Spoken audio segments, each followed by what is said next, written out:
Salut à tous, c'est Otakult, on se retrouve pour le jump de la semaine. On y est, le dernier numéro qui vient mettre un terme à une année assez exceptionnelle. D'ailleurs désolé pour le retard, mais je prépare aussi deux grosses vidéos bilan en parallèle, notamment celle du bilan de 2021 du jump et celle du top Oricon annuel. Avant de commencer, pensez à vous abonner si ce n'est pas déjà fait et si mon contenu vous plaît. Vous pouvez également me retrouver sur Twitch où je stream quasiment tous les soirs, mais aussi Twitter et Instagram également. Sur ce, place au générique.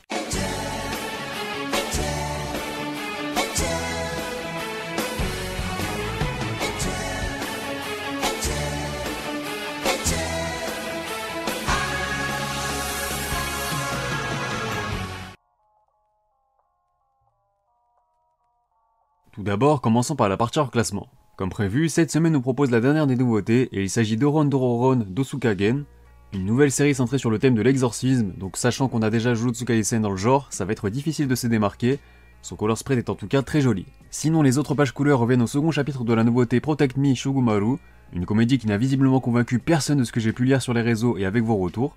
Mais ce n'est pas tout puisque nos espions de Mission Yozakura Family sont de nouveau mis en avant, cette semaine également, sans oublier la comédie Miedroboko, toujours aussi fidèle à son style. Du côté des absents, c'est au tour de Jujutsu Kaisen de profiter d'une petite pause. Il rejoint donc Hunter x Hunter qui a d'ailleurs fêté ses 3 heures d'absence il y a quelques jours, le temps passe très vite. On passe maintenant au classement qui est composé de 14 mangas, soit exactement pareil que la semaine passée, et il y a encore de sacrées surprises. Et c'est donc une nouvelle fois Mashle que l'on retrouve à la dernière place du sommaire, lui qui effectue son retour cette semaine après avoir profité d'une page couleur dans le numéro précédent. Mashle fait très clairement partie des séries qui ont le choc cette fin d'année en enchaînant de très mauvaises prestations, et c'est bien dommage pour lui car forcément, d'autres mangas en ont profité.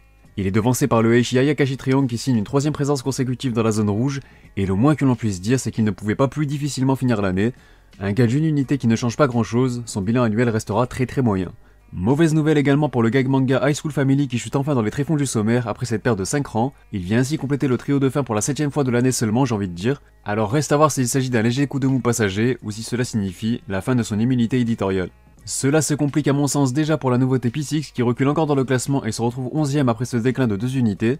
Une si récente série qui frôle déjà la zone de danger après seulement son 4ème classement, généralement ça sent pas bon, même s'il lui reste encore du temps pour repartir de l'avant. Les temps sont toujours aussi durs pour Undead Unluck qui réapparaît dans le top 10 après une progression de 3 rangs.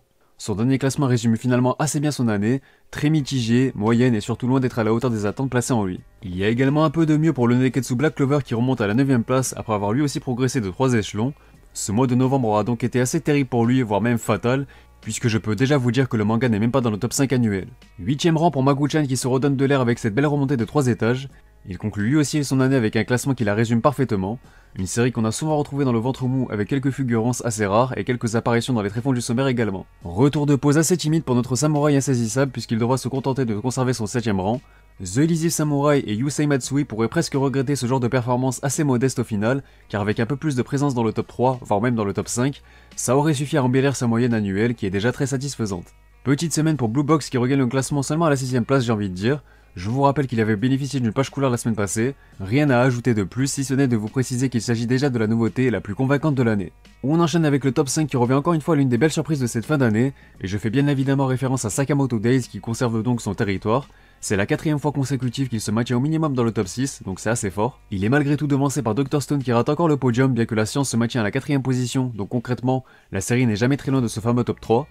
Cela dit, on a pu observer une légère baisse de régime pour elle en ce mois de novembre, et comme à ce niveau-là ça se joue à des détails, cela aura fait la différence dans les comptes. Et la belle surprise de la semaine est bel et bien signée Witchwatch qui nous livre tout simplement sa meilleure performance de l'année depuis ses débuts dans le magazine, puisque c'est aussi sa première apparition sur le podium. Quoi de mieux que de finir l'année sur une bonne note et surtout avec une belle remontada de 5 places.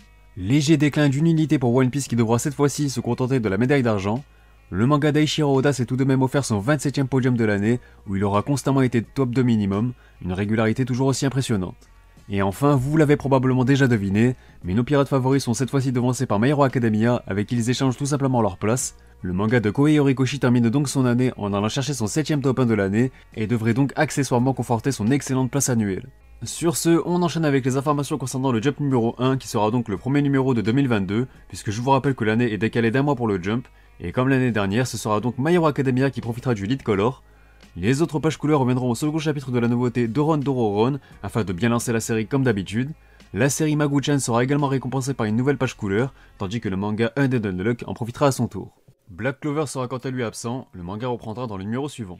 On passe à l'actu manga qui est vraiment peu chargé cette semaine, mais on va commencer par un petit point chiffre. Tout d'abord, sachez que le manga Hunter x Hunter compte désormais 79 millions de copies en circulation sur ses 36 volumes parus.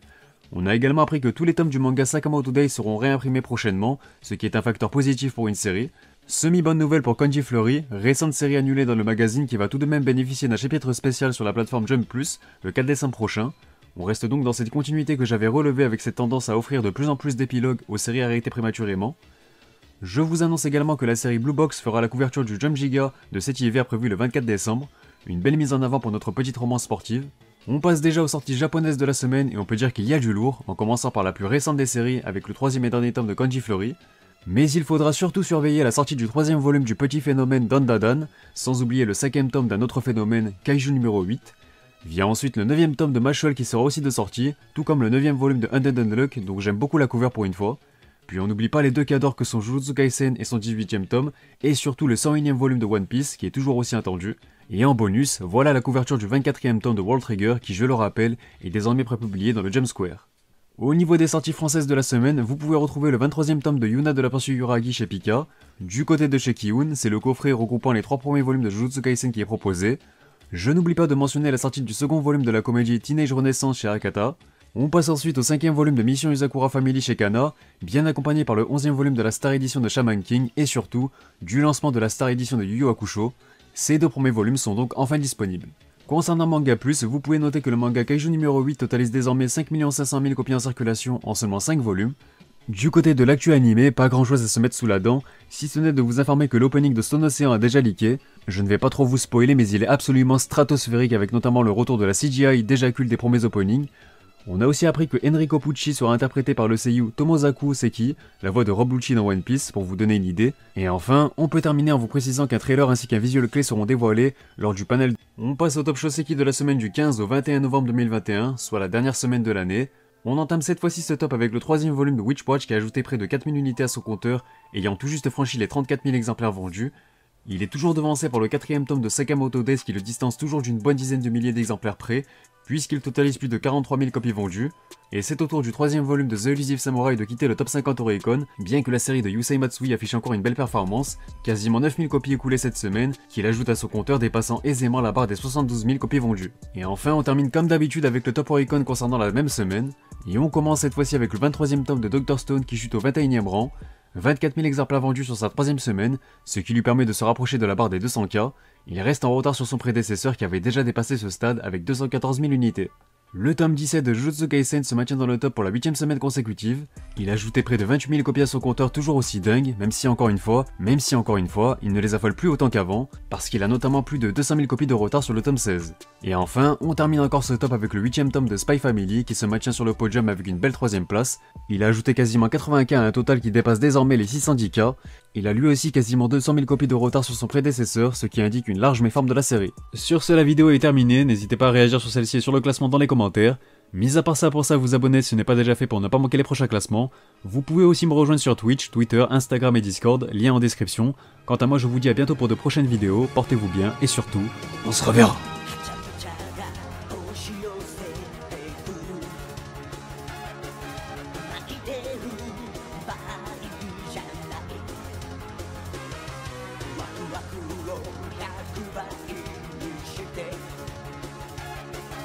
パーティーの主役